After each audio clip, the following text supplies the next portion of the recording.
Le thème qui nous rassemble est un thème redoutable, car se demander comment rendre la ville à ses habitants revient à s'interroger sur ce qui fait qu'ils en ont été dépossédés.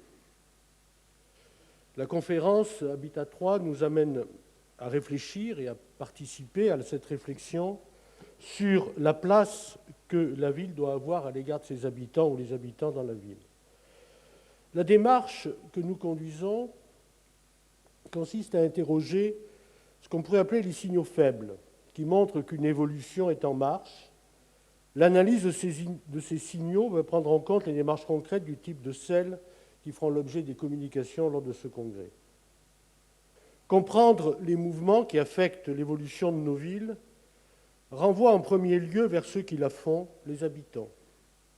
Or, ce qui apparaît, c'est qu'ils ne se sentent plus nécessairement partie prenante de ce qui se vit quotidiennement. Les solidarités sociales s'effritent, le vivre ensemble se dégrade, les relations de confiance sont ruinées. Tout se passe comme si chacun subissait une pression de conformité qui le conduit à voir sa ville non comme elle est, mais comme il est dit qu'elle est.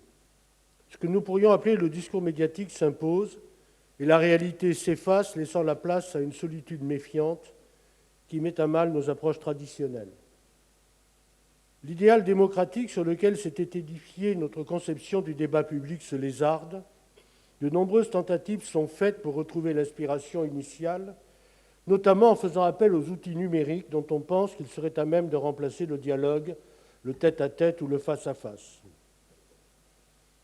Nous devons interroger cette nouvelle démarche, car les objets techniques ne font pas une politique. Ils peuvent être mis au service d'un projet politique sous réserve que celui-ci soit préalablement explicité et débattu.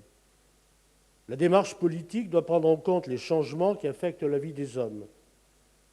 Pour citer un philosophe allemand, Horst Opachowski, qui écrit « La société de prospérité lâche ses enfants dans un avenir incertain.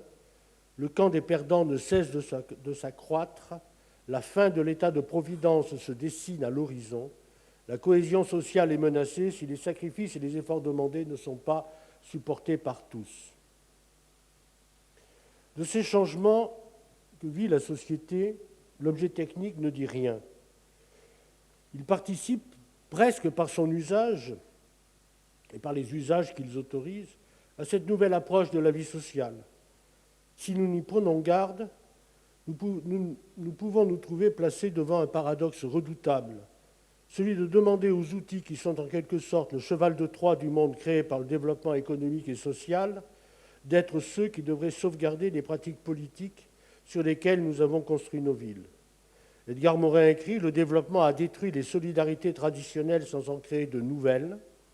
Il a instauré un mode d'organisation de la société et des esprits où la spécialisation compartimente les individus les uns par rapport aux autres, ne donnant à chacun qu'une part restreinte de responsabilité.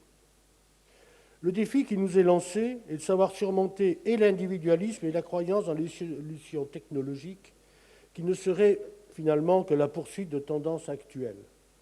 Il est nécessaire de penser les ruptures, de mettre en lumière les innovations sociales, territoriales et technologiques qu'elles suscitent. Répondre à ce défi, ce n'est pas seulement mettre en lumière les créations, c'est prendre en considération les villes telles que nous les avons héritées du passé, avec toutes les questions dont elles sont porteuses, elles qui ne connaissaient ni les questions climatiques, ni la révolution numérique, ni la transition énergétique. Des villes qui sont habitées par des femmes et des hommes qui connaissent, hélas, des périodes de non-emploi, qui posent la question de leur place dans la société, qui cherchent comment bien vivre à défaut de bien-être. Comment ces femmes et ces hommes abordent-ils la question de la ville?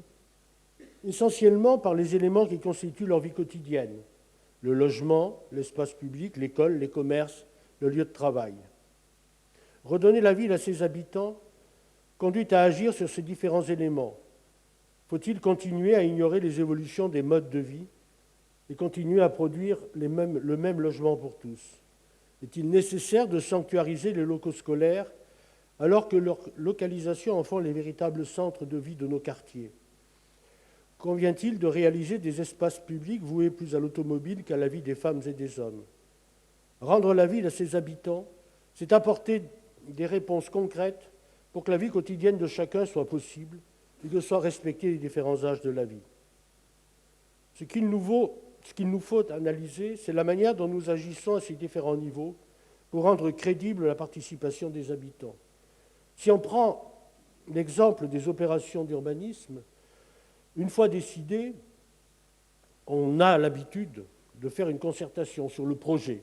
On arrête le projet, les formes urbaines, le budget, et une fois que cette phase de concertation est passée, la machine techno-administrative se met en route. Le projet est défini et se réalise. Cette phase a un défaut, c'est qu'elle se déroule loin du regard des habitants qui ont participé à la phase initiale et surtout loin du regard de ceux pour qui cette opération est conduite.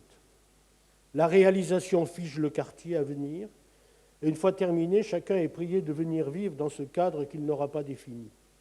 De plus, souvent, les règles interdisent ce qui pourrait permettre une appropriation. Le logement est fini, l'espace public est figé, et aucun appel à la créativité des nouveaux habitants n'est possible. Comment faire pour ne pas créer une frustration chez ces personnes, alors même que par ailleurs il est affirmé que la participation est au cœur des démarches politiques?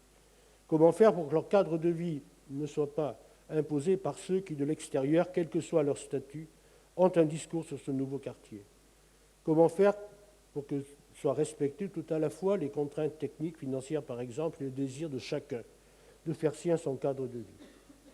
Il convient sans doute de cesser de vouloir livrer des produits finis, en état de parfait achèvement, pour laisser à l'habitant l'occasion de mettre sa touche personnelle. La réflexion que nous engageons durant ce congrès doit nous amener à interroger notre approche de la ville, non à partir de vues théoriques, mais à partir de situations concrètes qui toutes nous donneront à penser ce qu'il y a à faire pour que nous sachions rendre la ville à ses habitants. Merci.